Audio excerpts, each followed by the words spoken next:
Hello, this is Harvey Jason. I am very privileged to be here on this show with Matthew today. I was on Star Trek The Next Generation and had a great time doing it, and I am honored to be here on Trek Untold.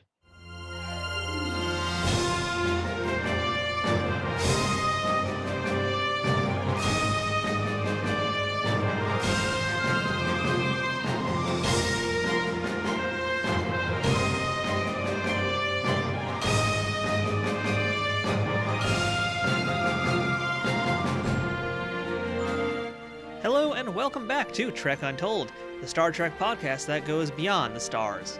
I'm your host, Matthew Kaplowitz. On this episode of Trek Untold, we have a performer who really puts the character in character actor. You've seen his face in over 100 different things, and today you get to learn a little bit about him, as we're speaking with Harvey Jason. Trekkies will best remember Harvey from his role in the first season episode from Star Trek The Next Generation as Felix Leech in The Big Goodbye. That's the film noir episode that introduces Captain Picard's holodeck avatar, Dixon Hill. It's a highlight of the first season, and I'm positive that if you haven't seen it in a while, listening to this week's episode is going to want to make you go onto Netflix or wherever you're watching your Star Trek shows and give it another watch. Harvey began acting back in the 1960s and surprisingly somehow didn't end up in the original Star Trek series. But you may recall him from several of his other performances in all sorts of different TV shows and films, including Jurassic Park: The Lost World, Seinfeld, Diagnosis Murder, L.A. Law, Alien Nation, Knight Rider, Airwolf, Chips, Wonder Woman, The Love Boat, Captains and Kings, Ironside, Sanford & Son, Night Gallery, and many, many more.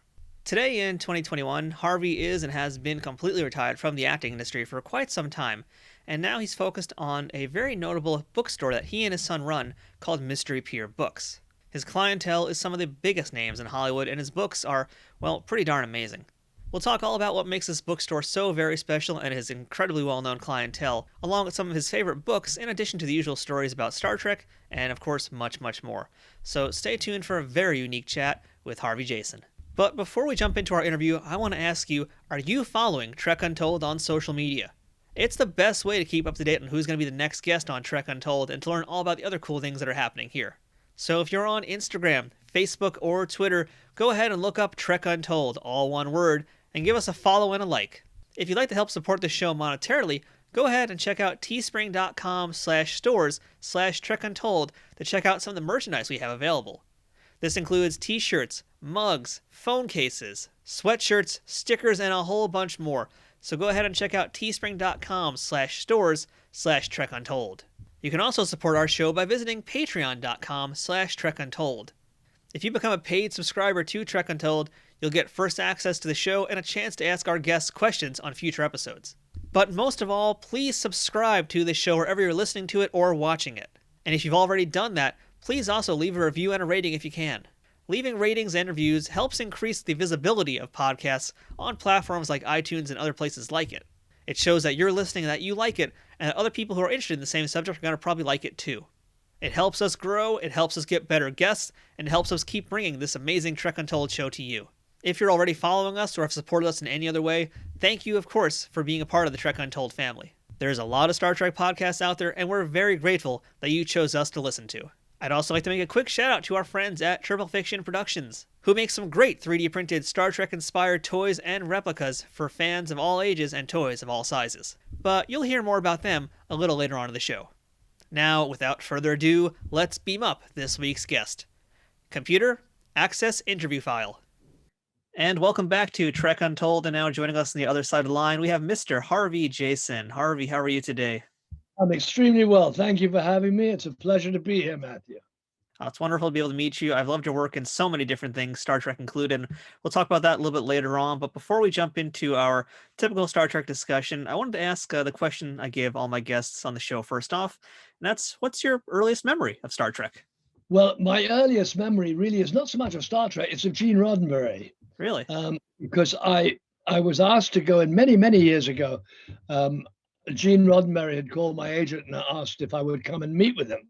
So I went in and he said he was going to be doing, I knew from my agent he was doing a pilot, and he was hoping that I would join him and play this Indian. and I had told my agent, tell him I'm Indian, really actually Indian. So I went in and met him, and I said, "Good morning, Mr. Roddenberry. Very pleased to meet you. I'm very pleased to meet you." And he started to enunciate as he spoke to me as if I couldn't understand English. And, I've liked your work. You do a very good American accent and English accent. But I am actually Indian, and I'm from New Delhi, and we're talking like this for a long time. And he said, "Well, I have this wonderful part. It's in Indian. I'd love you to play it," and so forth. And then after about, I must have been 20, 25 minutes of chatting, I suddenly said, "Well, actually," I said, "I don't actually talk like that, Mr. Roddenberry." And he said, "What? Oh my God." And then we got on very well. And I did the pilot. It was a terrible pilot, but we had a great time. It was called Genesis 2. And it was Mariette Hartley and Ted Cassidy and Alex Cord and me. We had a lot of fun doing it. And Gene and Majel, his wife, were very excited because they thought it was really going to go. And it turned out it did not. It was not. So that's when I first met Gene.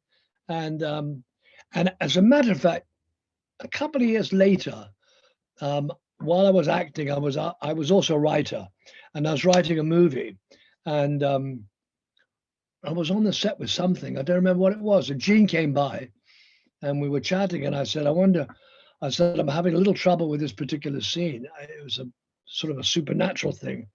And I said, how would you do this? And he was wonderfully patient. He said, "Oh, here's what I would do. It's a great idea." And he gave us the whole setup of the scene. It was great.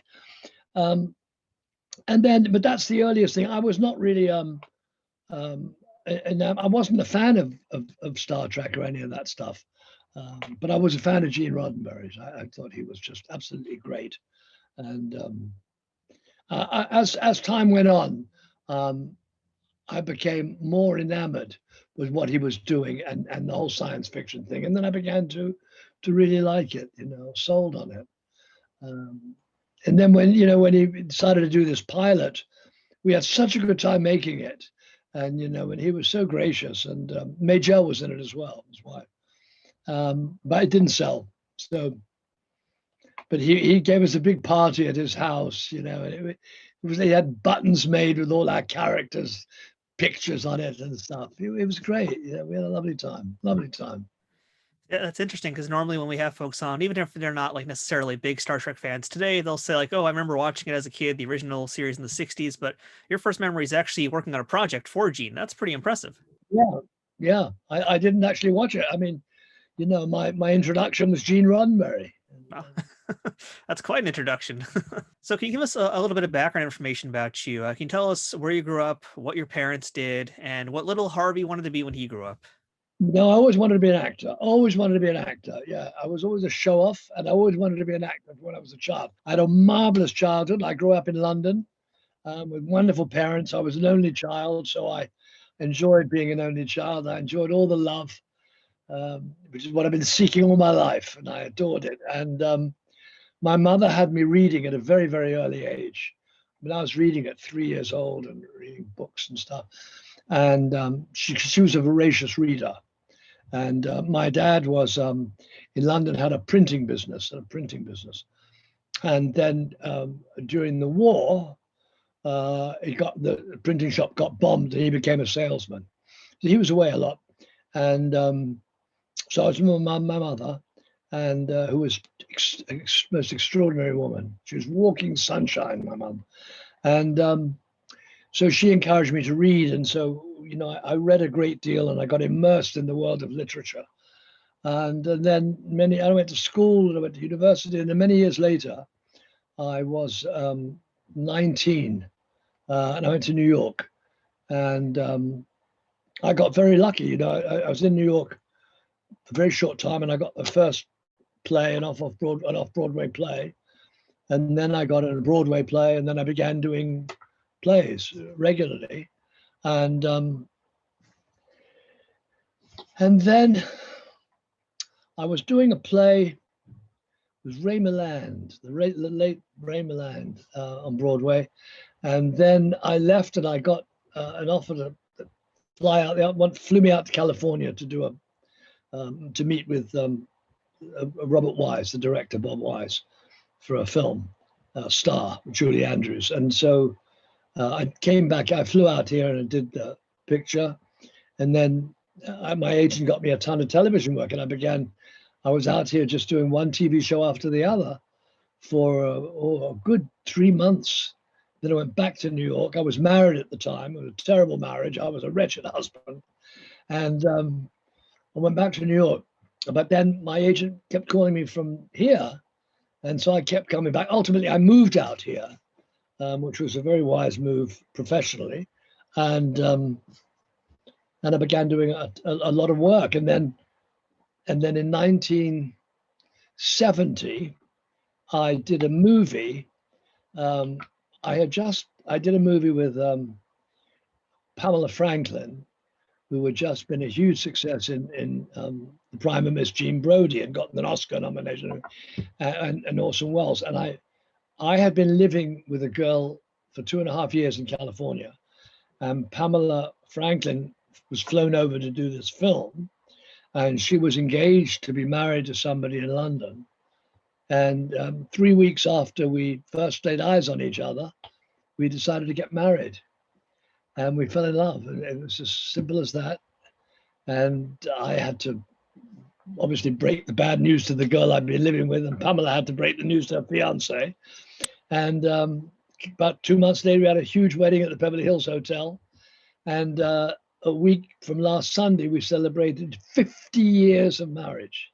It's fantastic. God's grace. I mean, a magnificent marriage. And she gave up acting many years ago to look after our kids, the 2 boys. And then I decided in 1997, my younger son was in the book business, and he didn't have a shop. He was selling books at book fairs and online and so forth. And it was always a pipe dream of mine. I always wanted to open a really first-class bookshop, only first edition, signed Dickens and heavy, solid stuff. And it was always a pipe dream, really. And I remember I was in my trailer. I was in my trailer in the beginning of 97, I think it was. And I was talking to the director, it was Steven Spielberg, and I was talking to Steven, and I said, when we wrap this picture, Steven, I'm in the book business. I made up my mind. He said, what? I said, I'm in the book business. He said, what do you mean? You're an actor? I said, no, I've always wanted. He said, well, I don't understand. I said, no, I'm really, this is it. This is my swan song. He said, but you're one of the stars of this movie. I mean, I said, nah, Steven, it's been great. I've loved it. I had a lovely run, but I'm over in the book business. I'm in the book business. And then Louis and I opened this shop, and again, it's God's grace. It's called one of the 3 most important first edition shops in America. It's a famous shop. Who knew? It's another chapter. Who knew? Yes. Well, we're definitely going to talk a lot more about that store later on, because I have a lot of questions about that too. But let's back up for a second, because I actually wanted to ask you about a film you did back in the 60s, which is called Lilith from 1964. And that had Warren Beatty, Peter Fonda, Kim Hunter, Gene Hackman, yourself, and you had also another Trek alumni, Rene Auberjonois. Well, Rene. I loved Rene. Yeah, I loved Rene. No, I don't remember anything about that. It was there were so many of us in there. We had nothing to do. It was nothing to do. It was. You guys were mostly like extras, right? That was like one of your first roles too, wasn't it? Yeah, it was. I don't know how it came about. Really, I don't know how it came about. I think we were all mental patients or something. I don't remember. I don't think I never saw the film, but I don't know. It was a way to, I think somebody went around to theaters and asked the actors if they wanted to be extras in this movie. I think that's what happened. And and we all did it. We all did it. A lot of those extras turned out to be big stars.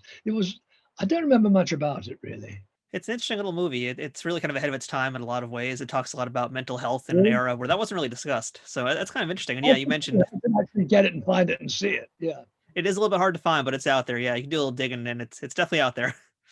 His daughter is an actress. Robert Rossum's daughter is an actress. Well, she was anyway. I remember that. I remember I worked with her at some point.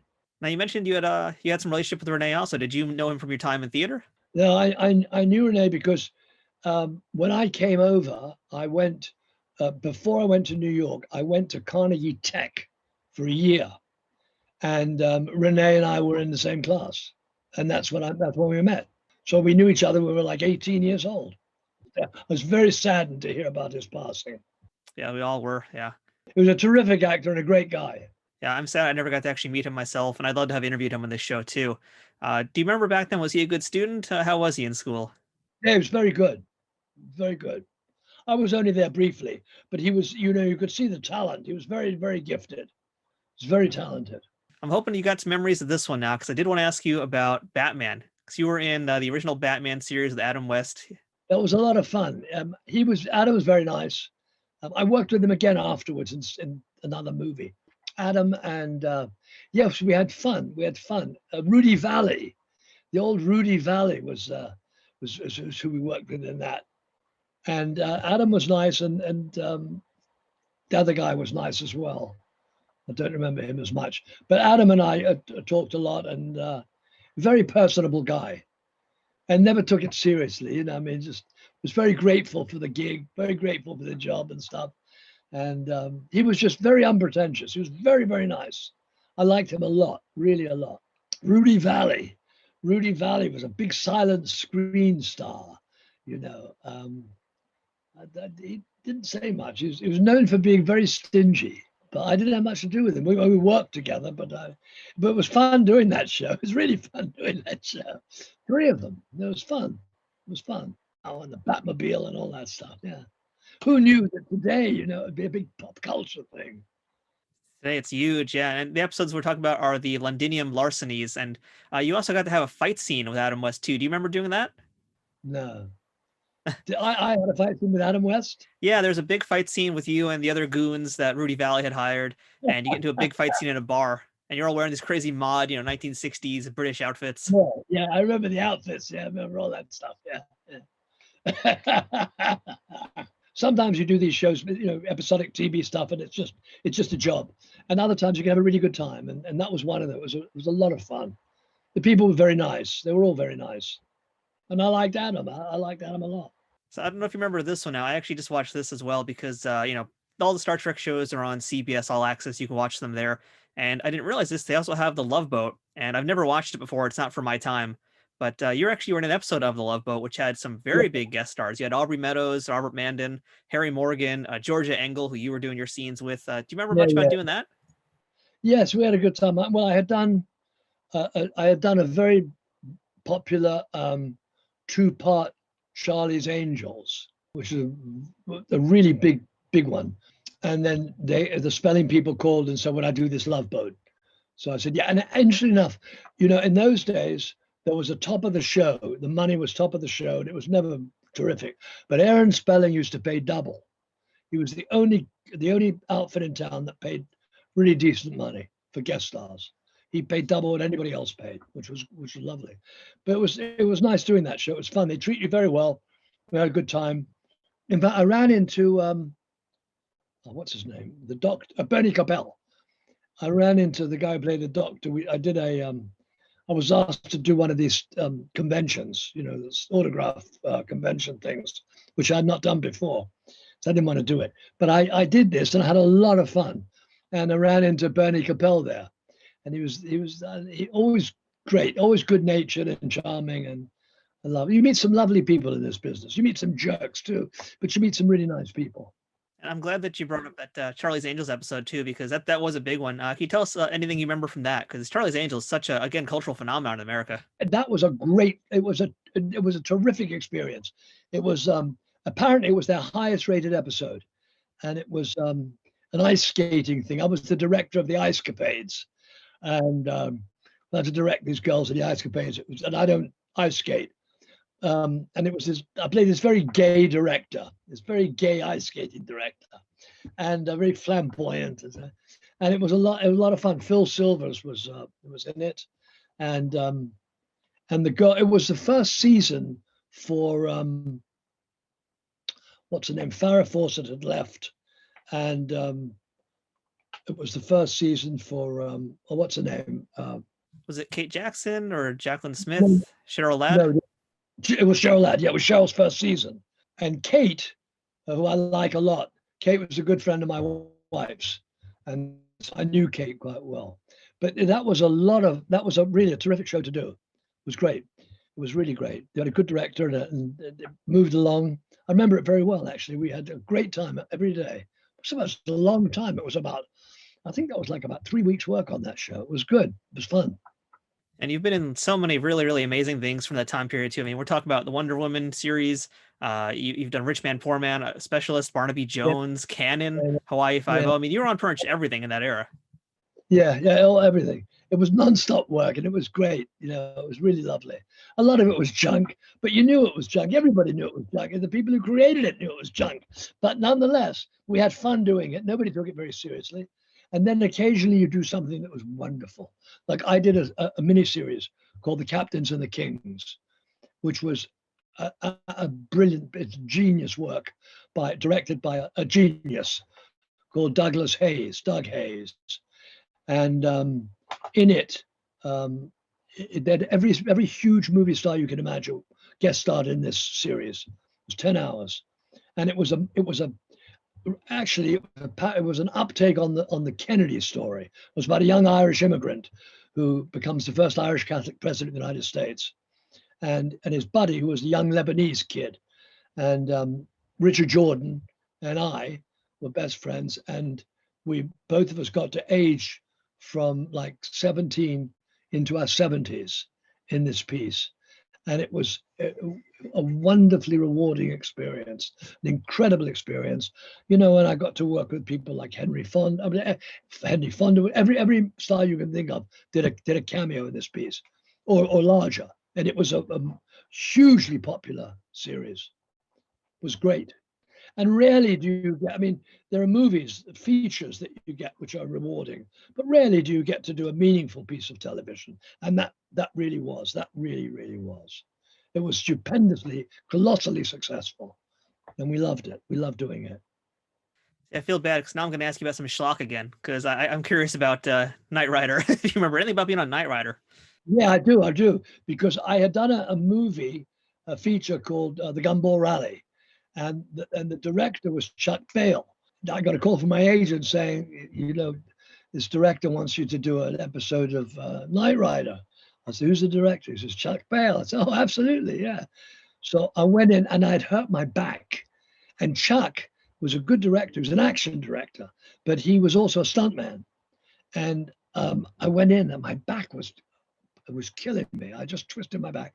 And so Chuck said to me, says, you got to run. I said, run, Chuck, I've got a bat. He said, no, I'm a stuntman. He said, I'm going to push you and you're going to run all the way over to that tree. Go ahead. And he smashed me on the back and I ran and the back thing was gone. It was completely gone. And we had a good time doing that, sitting there, that computer. I was at a computer working on this Knight Rider. Yeah, that was a fun show. Some of them were fun. It was schlock, but it was fun. It was fun. And so much is depending upon the director and the crew. And Chuck was very imaginative, very good to work with. And the trick is when you're dealing with crap, you can't treat it like crap. You know what I mean? And it was schlock, but we, it was an interesting week. It was good. Wonder Woman all those years ago was a great lot of fun because she was delightful. Linda Carter was just grand. She was terrific. And I brought my son on the set. He was like 3, my older son. And she was so nice to him. And he couldn't stop looking at her boobs. She's holding him and he's staring at these boobs. And she was laughing and I was laughing. She was lovely. She was really lovely. She's a lovely person. Trek Untold will return momentarily. Trek Untold is brought to you by Triple Fiction Productions. If you're a Star Trek cosplayer looking for props, or toy collector looking to spice up your shelves, Triple Fiction Productions has you covered. Triple Fiction Productions produces affordable and unique 3D printed Trek-inspired products from the original series, Next Generation, Deep Space Nine, Voyager, Enterprise, and the movies. You can expect the same amount of care and attention to detail in any of the items in their catalog, whether it's a prop replica for use in a fan film, or a part of a cosplay, or accessories and playsets for figures from Playmates, Migos, or Diamond Select. Own your very own tricorder or phaser rifle with working lights, the bridge of the Enterprise E for your Playmates figures, or any other item from countless species and ships from the Star Trek universe. All products are 3D printed in the USA and are constantly evolving and improving based on fan feedback. To learn more about their products, visit them at triple-fictionproductions.net or on Facebook at facebook.com/triplefictionproductions. Triple Fiction Productions, taking Star Trek where no 3D printer has gone before. Hello, everyone. I'm Armin Shimmerman. Perhaps you know me better as Quark from Deep Space Nine. As your favorite Ferengi, I'm here to promote a sale. It's not self-sealing stem bolts, but my new novel, Illyria. And the first book is called The Betrayal of Angels. Some of you may not know that aside from being an actor, I'm also a novelist. My newest novel is a mystery set in 1583. Its heroes are the historical characters of John Dee, who was a spiritualist, a book collector, and a spy. With him is an unsuccessful playwright named William Shakespeare. Their mission is to investigate a nobleman who happens to be Count Orsino from Shakespeare's Twelfth Night. The book employs comedy, history, and fantasy to tell a page-turner of a story. It reads a lot like Sherlock Holmes, or like one of my favorite shows, Homeland. Please check out my website at www.arminshimmerman, get the name right, .com, or you can get it directly from my publisher at www.jumpmasterpress.com. You can buy it either as a paperback, a hardback, or an ebook. So why don't you check it out and judge for yourself? Or better yet, give it as a gift to someone. I know they'll appreciate it. Disclaimer, no latinum accepted. We now return to Trek Untold. Harvey, let's talk about your Star Trek The Next Generation appearances. It's your first time in the franchise. You were in the episode The Big Goodbye from the very first season. You played Felix Leech. This episode is basically Star Trek's love letter, if you will, to the Big Sleep, the Maltese Falcon, and film noir movies in general. Can you tell us how you got cast for that role? You know, I don't remember how I got cast. I think I just got a call. I just got a call saying, you've got an offer to do this. And basically it's sort of a Peter Lorre, Sydney Greenstreet kind of thing, So I said, yeah, I would like to do it. So I did it, and it was Pat's first season. I do remember that at that time I was quite friendly. Pat and I got quite friendly, and somebody had contacted me about. They said, you're English. Do you have people in England that you telephone? I said, yeah. He said, because I have a deal where I can get you very, very cheap phone calls to England. So I said, oh, that's very good. So I signed up with this guy, and I was talking to Pat. Pat said, I have very little money and so forth. I said, I got a great deal for you then. I said, this guy contacted me and I can get you a cheap deal for phone calls to London. He said, oh, yeah, sign me up. So I gave him the guy's number, and he came the next day. He said, this is great. He said, these are really cheap calls. This is wonderful. It turned out, I think I heard like a year or so later, that the guy was arrested for fraud. It was an entirely illegal thing. I had no idea, I had no idea what it was, nor did Patrick Stewart for that matter. But he was thrilled, he was thrilled, so was I. So I went in to do this thing, and as I say, it was a takeoff. It was Sydney Greenstreet and Peter Lorre. And the guy, what's his name? You'll tell me the name of the guy I played with. Lawrence Tierney? Yeah, Larry Tierney. So Larry Tierney was may he rest in peace, was a very difficult guy. I've heard that. And he would invariably blow lines, and then he'd blame it on a technician. He'd say, well, one second, I got the fucking light, turn the light away. I couldn't think of the line because of the light.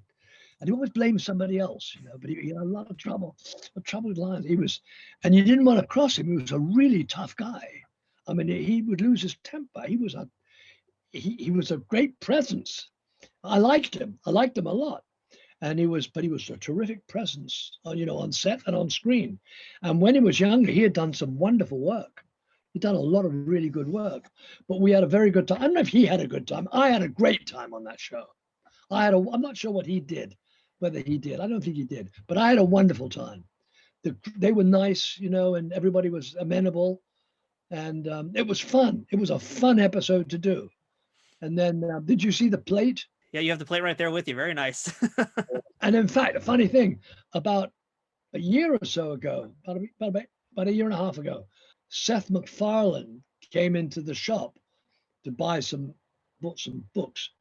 And in our office area of the shop, there are various clippings and personal things. And the plate was there, and suddenly he comes in and he says, "Oh my God, you're Felix Leech." I said, "What?" He said, "You're Felix Leech." He's a huge Star Trek fan, which I didn't know. Oh yeah, he's a giant Star Trek nerd. He had all the characters on in one of the episodes of Family Guy, and he's got the Orville now, of course. Really? He's a big Star Trek fan. Guy. He's a terrific guy. You know, there was a woman came in when he was in there, and she came into it. She said, "Is that Seth MacFarlane?" And he said, "Yeah." So she said to Louis, my son, like, "Could I say hello?" I said, "Of course you can say hello to him." So she went over and she said, "Oh, I'm such a fan. You know, they usually take a picture of you." And he smiled and said, "No, I don't think so." But he was kidding. And she said, "Oh, the reason I ask is because my best friend is getting married and she's a huge fan of yours." So he said, "What's your best friend's name?" So she told him. He said, "Put that on sound." And we timed him. He did a 3-minute monologue in the voice of Skippy to the bride, all about getting married and then probably getting divorced. It was fantastic. And the girl came back sometime after and said they played it at the wedding. It was the hit of the wedding. But he's a remarkably lovely guy, this Steph MacFarlane. Terrific guy. So this character you played, Felix Leech, as you mentioned, he's very much like Joe Egypt from Maltese Falcon. But this really wasn't actually your first time doing a Peter Lorre type character. I mean, you did that as well in Bring Him Back Alive, right? Yes, I do. Yes. Yeah, that kind of, you know what I'm saying. Yeah. We patterned it after him. Well, I loved Peter Lorre. You know, he had a damn good career, and he was an insecure guy. But I loved watching Peter Lorre. He had a great screen presence. You know, and he and Sidney Greenstreet always played off each other very, very well. Yeah, and I think you and Lawrence also had that kind of same chemistry on camera too. Very much the Sidney Greenstreet and the Peter Lorre type. Not just the look too, but he was, you know, he's a very good actor. He was a very, very good actor, and had a decent career. I think we worked well together. I mean, I liked him, you know, and I think I had a very good time. I don't know whether he did, but I enjoyed working with him. It was a nice show to do. It was a very nice show to do. I had very little to do with all the other people, really. I liked the guy, Dana. Yeah, that's Brent Spiner. Yeah, I liked him. I had very little to do with anybody else, really, I think. But I liked him. For the most part, your scenes are with Patrick, they're with Brent, and with Gates McFadden, as well as Larry. Do you remember much about, do you have any stories, I should say, about working with Brent or Gates or Patrick on this episode? I don't really. I remember enjoying working with Pat because he was very professional and he was very nice. And look, it was his first season, so he wanted to be amenable to everybody, you know, and nice. He was very professional. But it was a very, very enjoyable, easy show to do. You know, it was fun. It was a lot of fun. And it got me quite enamored of science fiction. I mean, I had not watched the show before then, and then I was thoroughly enamored of it. I was. It was great charm, and also the detail on that show was exquisite. A terrific detail. You know, really, really good. I mean, basically, almost all of your scenes are inside the holodeck in the 1940s looking sets. But did you have a chance to kind of look around, see the bridge of the Enterprise, see everybody in their uniforms? Did you have a chance to kind of observe? Yeah. No, it was lovely. I was fascinated by the whole thing. It was really going into a different world. It was totally fascinating. You know, and I loved it. I really, really loved it. I enjoyed it enormously. And for someone who has, at this point, worked so much already doing so many different television shows, did you feel that this show, Star Trek Next Generation, had any legs to actually stand on? Did you think it was going to go far, or was it going to be maybe just a one and done, that's it? First of all, I thought it deserved to be very successful. The people were very dedicated. The crew was very dedicated. I remember the crew was really enjoying it all. And when you've got a happy crew, that's 90% towards success. So everybody was very enthusiastic. Do you remember that? And that doesn't often happen with the show. Well, shows where people just get tired and, you know, they just walk it through the paces.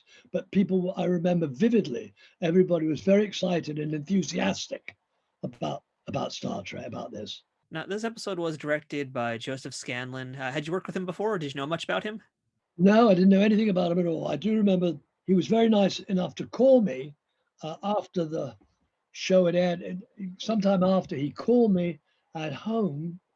I don't know how he got my number, but I remember he called me at home to say that episode had won the Peabody Award. You know, which I thought was very nice. He was a good director, this guy. Haven't heard too many bad stories about him. No, he was a good director. Did he direct a lot of the Star Treks after that? He did. He did Star Trek for quite some time. Yep. So I've got to ask a question now. I think it's kind of been the thing I've been waiting to ask this whole interview, and that's about your accent. Because for the most part, I imagine everything you did was typically with an American accent, but you were born in England. Yeah. So, something I've always wanted to ask folks is when you're born in another country, what do you do to actually change your accent? Is it difficult for you to act like that? No, listen, I can do any accent under the sun. I mean, I play people from Arkansas, I've been Ozarks, anything like that there. I talk anything like that. I played Arkansas people, I played people from Texas, and I played New Yorkers. I've just been able to do accents all my life. As I did a lot of voiceover work. So I did a lot of different accents. Yeah, I never started. I mean, it just was natural. It just came natural to me. I was lucky. So the thing I found with accents is basically it's very easy to like fake one, but to make it sound genuine is a whole other thing. Like, for example, a New Yorker, they're going to have their ahs and awes sounding like that, like I just did. How do you find out more about those types of the linguistics of where people come from, and how do you incorporate that into your acting and make sure you don't lose it so that you don't end up showing your English side? It's nothing that I was consciously aware of studying or anything. I mean, it's like Australian, I played Australians as well. I remember once doing a commercial for Australian, and I went in and I did this something, and there are all these other Australians out there, real Australians, in the waiting room. And I went in and I got the job, and the director said, "You see, I knew you were real." He said, "Those other people were just faking the Australian accent." I thought, oh, Christ. Oh, yeah, that's right. Yeah. Well, Sydney, yeah. I like doing different accents. I had a great time. So when this episode of Star Trek first aired on TV, did you watch it? Yeah, I did. What did you think of it? I thought it was fun. I enjoyed it. Yeah, I watched it with my family. We all did. We liked it, and then I began watching Star Trek. It got me into it. So it made you a real fan. I have in the shop. I have an entire archive of the Star Trek historical stuff that Gene Roddenberry, all of his notes. There's a huge, thick manuscript all about the history of Star Trek, how it all came to be. It's really very cool, very, very cool. Gene was a genius, but above and beyond all that, he was the nicest human being. He was so generous of spirit, and he was so humble, and he was so likable. He was just down to earth, and he was just terrific. One of the most remarkably wonderful people I've met. And and I think to possess that kind of genius, and he really was. I mean, he was a genius, and so nice. I mean, devoid of any kind of pretentiousness. Never had any. He was just a normal guy. As was Majel, as was his wife. Lovely people, lovely people. Yeah, I think you're the first person we've ever talked to on the show who actually was part of Genesis too. So yeah, it's really cool to actually know that you were part of that thing and actually have some memories working on it with Majel and everybody. Yeah, that was fun. That was really fun because Ted, may he rest in peace, Ted Cassidy became one of my best friends. And I was very sad when Ted died. But he and his wife and Pam, my wife and I were very close, very close. And Mariette Hartley and I have been friends for, my God, 60 years. For a long, long time, since we were both 19, earlier, Because when I came over and first went to Carnegie Tech, so did she. And we met and we were both like 18. We've known each other all these years and have stayed in touch. Another great actress, Mariette. Yeah, I'm curious if you know actually the story behind the name of your character in Genesis too, because Gene Roddenberry had used similar names throughout Star Trek before. Oh, I didn't know that. I don't know anything about the derivation of the name. Really? Yeah. So in the original Star Trek series, there's a character named Khan. You probably are familiar with the name Khan. You've heard it before, I'm sure. Yeah. So the full name of Khan is Khan Noonien Singh. And there's also a character in Next Generation who, Brent Spiner, he plays Data. So his creator was something else. It was Dr. Noonien Soong. So he always had variations of this sing and soon because the story is that there was a friend that Gene knew during his time in the service, I believe, whose name was like Sing or something like that. And he always wanted to try and reach out and find that guy again. And he was hoping that he would see his show and hear his name and try and reach out to him. That's interesting. Well, Singh is a common Indian name. Yeah, which makes it even kind of odder that he tried to reach out. But I guess back then he wasn't thinking, different times, didn't quite know. Yeah. It was a very different time. I mean, everything about the time back then, when I met Gene, it was in the 60s, 70s, whatever, such a different time in every way, than it is today. But he was still very much ahead of his time too, though. I mean, doing things that we are still doing now. He was kind of a pioneer in a lot of ways. Absolutely. Oh, no, absolutely. He was, as I say, I'm convinced that in every sense of the word, he was a genius, a real genius. His imagination was unlimited. And with it, he possessed the most incredible natural humility. There was never any airs of pretentiousness about him. You met him? I never had a chance to meet him, no. Terrific guy, terrific. So something else we have to discuss today is your time in Jurassic Park, in particular the Jurassic Park sequel, The Lost World, and you played Ajay Sidhu. Did you actually audition for Spielberg for that one? No, he wanted to see tape, so I was put on tape for it, and I was hired. Actually, it's an interesting thing. I was hired to do another movie, and I was about to start the other movie, and when I put myself on tape for Stephen, and then 2 days later, I didn't call my agent, I called the casting woman to say, do you know anything? Because I'm starting this other movie. And I said, can I speak to the casting woman? And the secretary said, just a second. And the casting woman got on the phone and said, hey, you got the job. Stephen loves you. And I thought, oh, Christ. And so I had to get my agent to call the other movie and say, I'm out, I'm not doing it. And then we were supposed to film in Australia. And then Stephen's wife, Katie, was having a baby. So he didn't want to be that far away. So we started off in upstate California. We started off in the Redwood country. There were actually 10 of us that starred in that movie. And it was a very close company. We were all very close, the 10 of us. And so Stephen flew us up there, the little plane, he flew us all up there. And we were in Eureka, California for a couple of weeks. And then we came back here and we shot on about a couple months in the back lot at Universal. And then we all flew to Hawaii and we shot there for a few weeks and then came back and shot another few weeks. It was about 4-month shoot in the back lot at Universal. Was that the longest shoot you'd ever done for a film at that point? No, I wondered that too, but no, about the same length or maybe a little more in Too Late the Hero, the Michael Caine film in the Philippines, Bob Aldrich. That was a long shoot. That was a great time. That was a really good time. So I'd read an article with Steven Spielberg where he said that he became disenchanted with the film as it was happening. He became impatient with himself. Did you feel that, or did you see that as the movie was happening? No, I can't say that I did really. Steven is a different kind of director than I'd be used to working with. He just doesn't really direct very much. A lot of the credit, and I believe this to be true, he's a very gifted director. I'll say that from the start. But a great deal of the credit that goes to him should really be given to Janusz Kaminski, because Janusz, his cinematographer, is in every sense of the word a genius. Janusz set those shots, set them all up, got the lighting. He's a genius. And Stephen gets credit for a lot of what Janusz does. But we had a lot of fun in that movie. I mean, it was, I was very annoyed because basically the scenes that I did, there was a big scene at the beginning that completely was cut, totally cut. It set the whole picture up. The whole thing was set up in that scene. And Stephen said to me, well, Pete Postlethwaite wants to get rid of that scene, the fighting scene. And I said, oh, don't. He said, no, I'm not going to lose it. I won't lose it.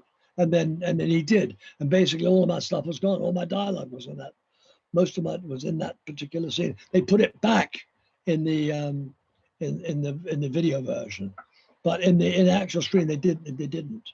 So that was very disappointing. But they were a nice bunch of people, and we had a good time doing that movie. We had a lovely time. Yeah, I noticed that when I was watching it, how little your character seems to say. So I was curious about that too. Yeah, no, they cut the whole thing. All my dialogue was in this big scene. They inserted it back in one of the things on video, but not in the thing. And it was I was very obviously very disappointed, but that's the way of it, And your character also dies off screen too, which is also kind of unfortunate because I was hoping to at least see you, get offed, right? Was it always supposed to be an off-screen death, or were there plans to actually have something more gruesome happen?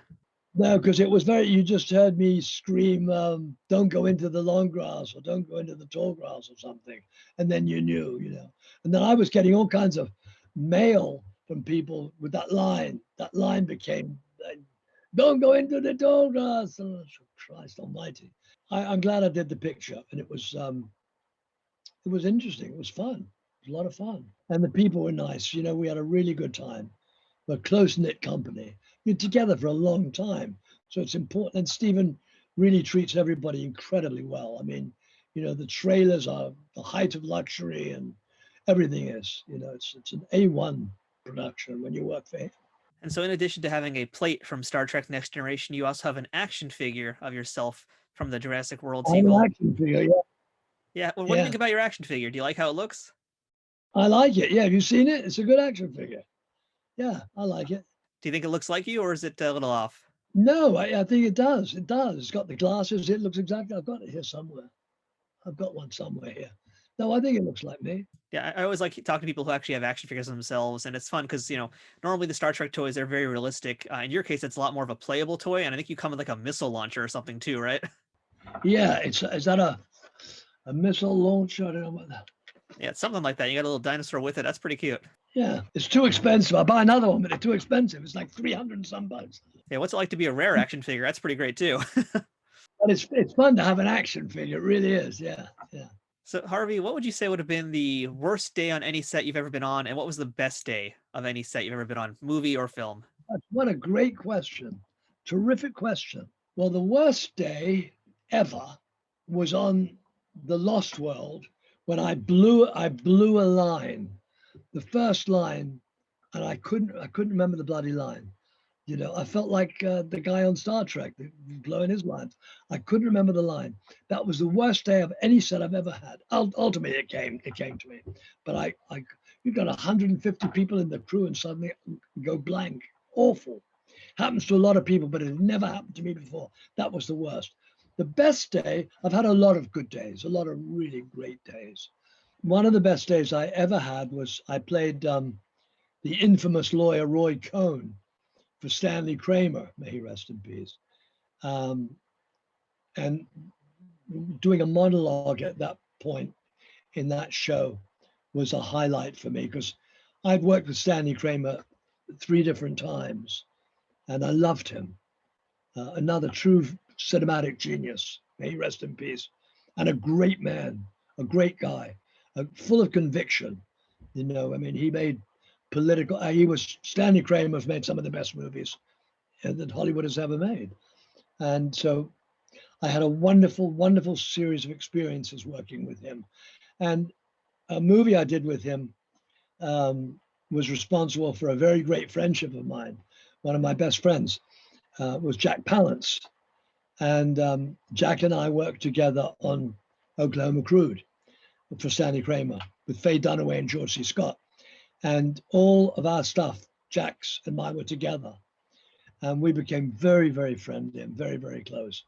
And he was one of the greats, Jack Palance, really one of the great guys. As an actor, an underrated actor, because he was a superb actor. But he used to say to me, because of his face, he never thought of himself like that. And he got cast in parts that he really didn't want to play. And he was brilliant. He was really brilliant. So, I had great moments on that. And I like George Scott. I like George C. Scott a lot. I like George a lot. Faye Dunaway is a crazy woman.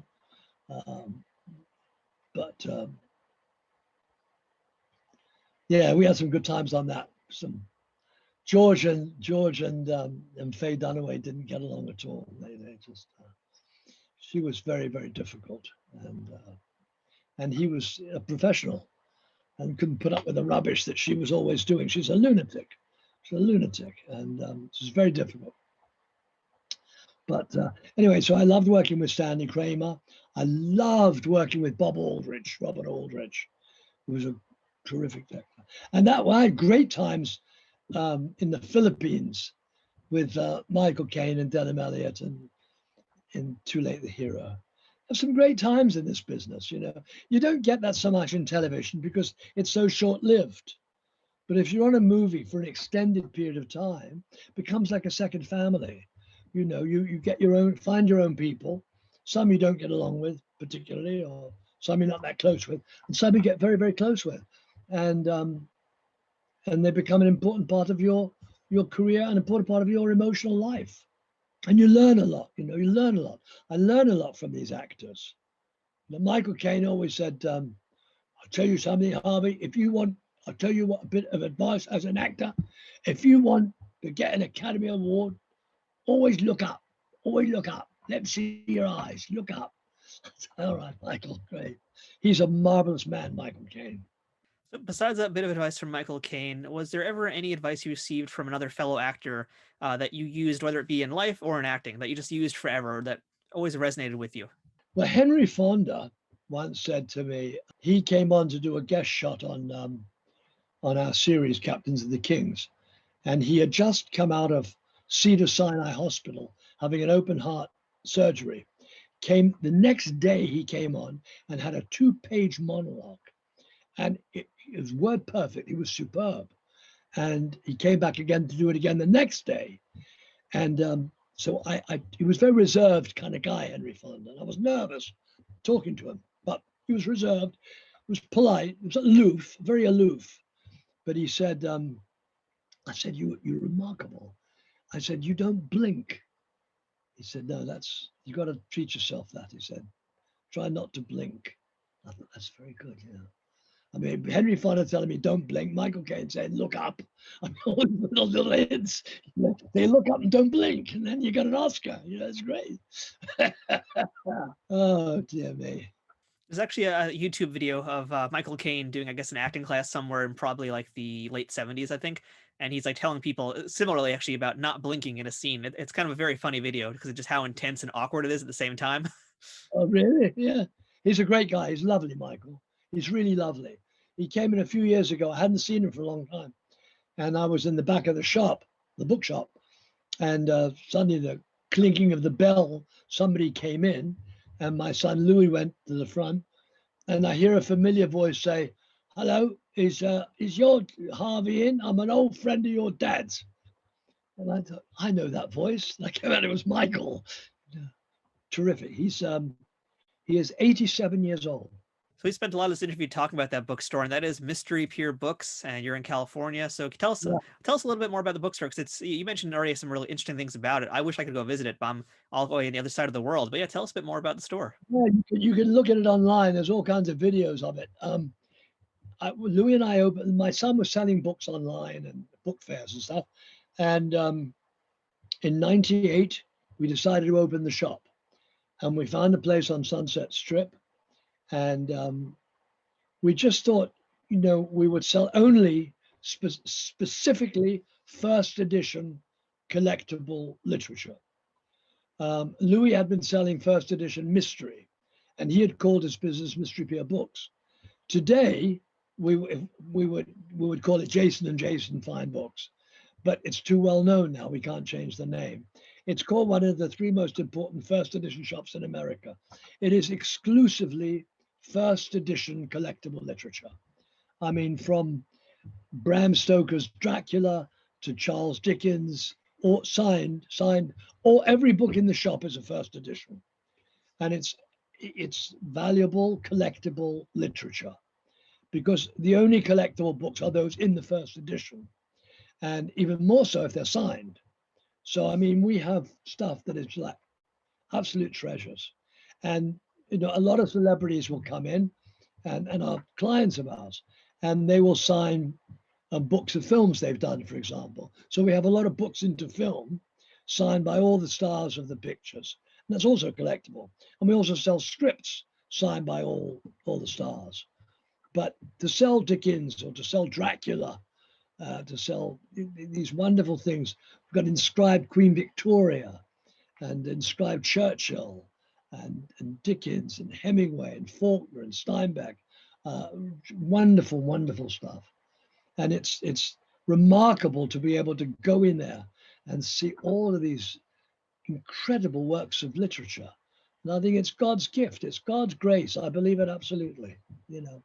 And I've never really been more fulfilled professionally in my life than every day when I walk through that shop and see these books. It's great. So we're online, and you can see the shop online, and you know, and celebrities all talk about it, you know, which is very, very nice. We have a large celebrity clientele, and they all talk about the shop. Johnny Depp always wears our T-shirt when he plays music and stuff. It's great. It's great. I'm very curious about the screenplays that you've had come into your hands. Can you tell us about some interesting classic films that you've had? My God, yes, we had the original Citizen Kane script. Oh wow, I'd love to see that. Do you still have that?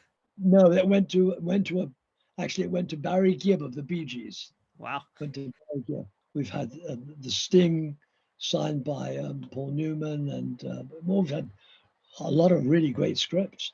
We now have a bunch of them in the shop. We have The Irishman, script of The Irishman signed by all of them, by Marty Scorsese, by Bob De Niro, by Pacino, by all the stars of the movie. And we do that. We've got a whole section called Books into Film, and we have all the scripts signed by all the stars. And then we have books into film signed by the stars, as well as the authors. So it's a whole niche for collectors. It's ideal for collectors.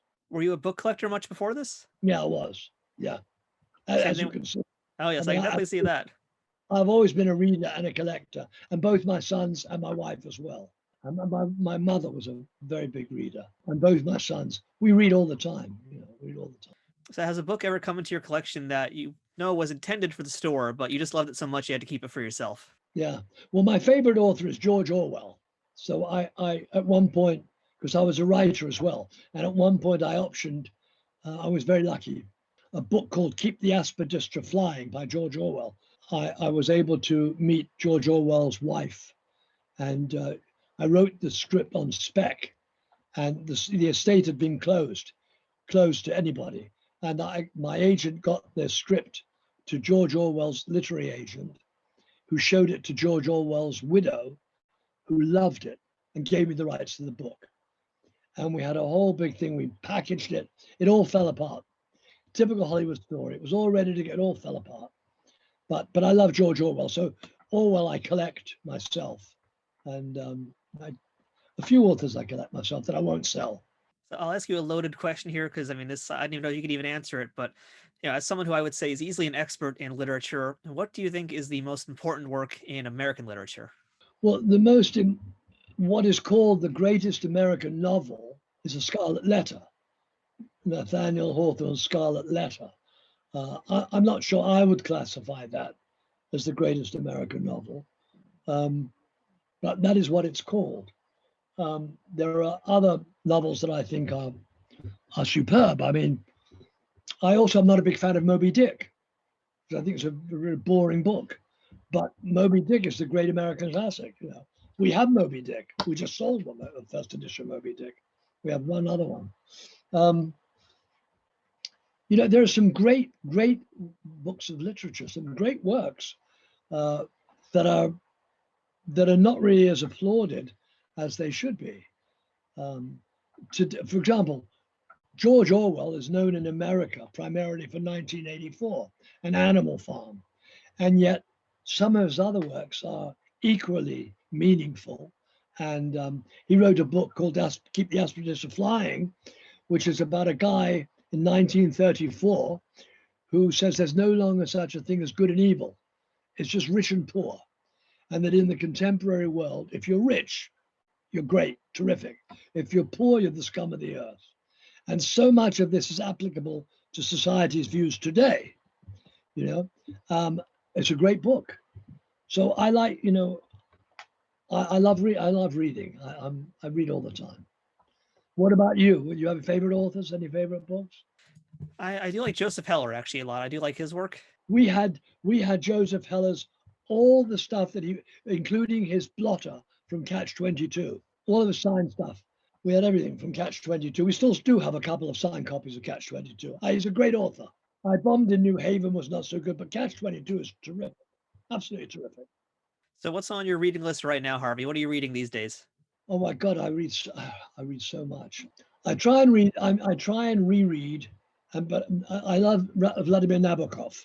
So I'm rereading a couple of the Nabokov works. I just finished reading Lolita again for like the umpteenth time, and some of his other stuff. But I also like reading. I still, my background in the theater, I still like reading plays.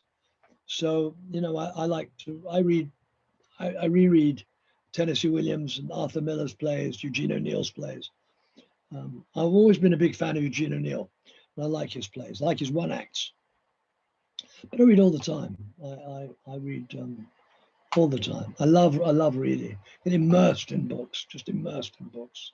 If there was a book out there you'd recommend to our readers today, it could be any topic, anything, any author, just anything that you think our listeners might really enjoy that they may have never heard about before. What book would you recommend?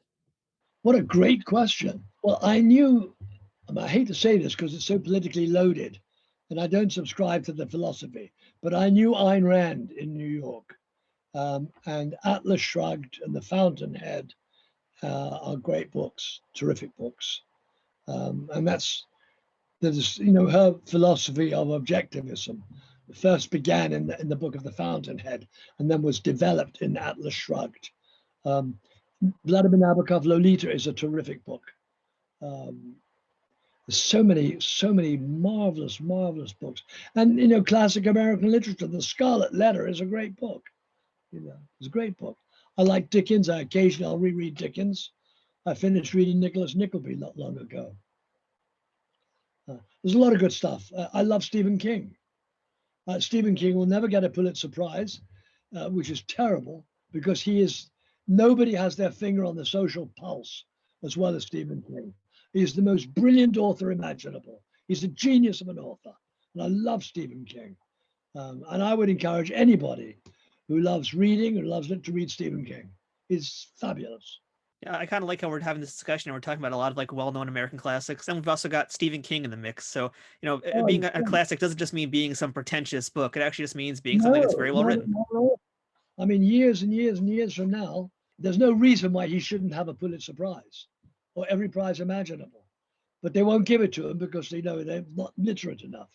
For folks out there who are listening today, by the way, if you want to check out Mystery Pier Books, just visit mysterypierbooks.com. There's all sorts of information there. You can check out all of the things that are in the catalog. And I know you guys also do some auction things with some other people. So a lot going on at Mystery Pier Books, that's for sure. So Harvey, thank you so much for your time today. It's been really wonderful. It's been great picking your brain, and I really had a lot of fun today. Great questions, and it's a pleasure, a real pleasure. Thank you for asking me. Be well. Continued success to you. I thank you for having me. Now I'm going to go back and sell some books. That was our conversation with Harvey Jason. And of course, if you're in California and are able to stop by Mystery Pier Books, well, tell them Trek Untold sent you. The Big Goodbye is a beloved episode for many Star Trek fans, especially since it really gave us the first good look at what the holodeck can and can't do. The title is based on a pair of Raymond Chandler pulp fiction detective books, The Big Sleep and The Long Goodbye, although the episode itself is much closer akin to The Maltese Falcon. Original plans for this episode called for it to be filmed in black and white to better represent the time that it took place in, and also to help separate it from the action happening outside of the holodeck. That idea was ultimately completely scrapped for this episode, but it was successfully implemented on Star Trek Voyager, and that's of course the Captain Proton adventures that Tom Paris loved to do on the holodeck. But of course, that's a story for another day. So that wraps up this week's episode of Trek Untold. Thank you so much for checking it out this week. Please make sure that you're following us on Instagram, Twitter, and Facebook, all at Trek Untold. That's one word, no spaces, at Trek Untold. It's the best way to get updates on guests, check out all the memes and other things that we're posting, and interact with myself and other Star Trek fans. If you'd like to support this podcast, go ahead and check out patreon.com/Trek Untold and become a subscriber to the show. Or check out teespring.com/stores/Trek Untold to check out some of our merchandise. If you've been enjoying Trek Untold, please leave us a rating and review on iTunes or wherever you're listening to podcasts. And if you're on YouTube, please give the video a thumbs up and subscribe to our channel, youtube.com/nerdnewstoday. Leaving ratings, reviews, and comments are things that all help this podcast grow, and they'll cost you nothing but a few seconds of your time. Doing things like that, or even telling your friends or other Star Trek fans about the stuff you've heard on the show and making sure they know about us, are huge helps to keeping Trek Untold growing.